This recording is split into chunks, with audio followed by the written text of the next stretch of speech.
এখন প্রবীরের হাত ভাঙা, তাও ও হাতে কেপ ব্যান্ডেজ বেঁধে ফুটবল খেলছে। ওই যে হাতে কেপ ব্যান্ডেজ বাঁধা, ওটা হচ্ছে প্রবীর, ঠিক আছে।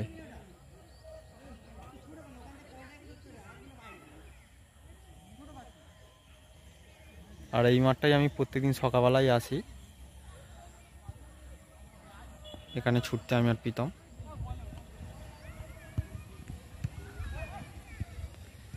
এখানে শুধু খেলাটা কম হয়, মারামারিটা বেশি হয়। দেখো, দেখলেই বুঝতে পারবে খেলাটা, শুধু মারামারি ছাড়া আর এখানে কিছু হয় না।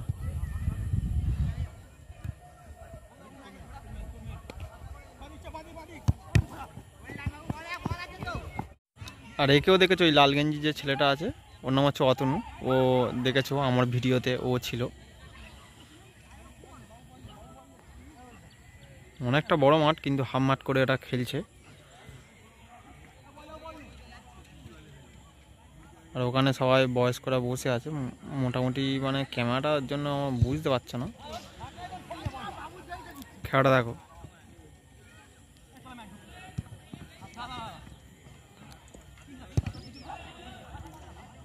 মিনি বার করে খেলছে। ওই দেখো প্রবীর,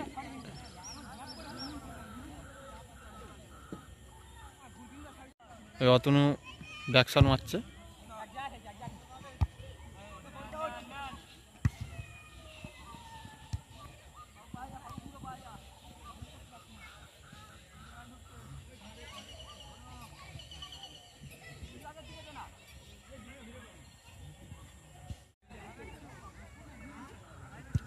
এই প্রবীর দাঁড়িয়ে আছে, ভয়ে যাচ্ছে না, কারণ হাত ভাঙা তো, তার জন্য।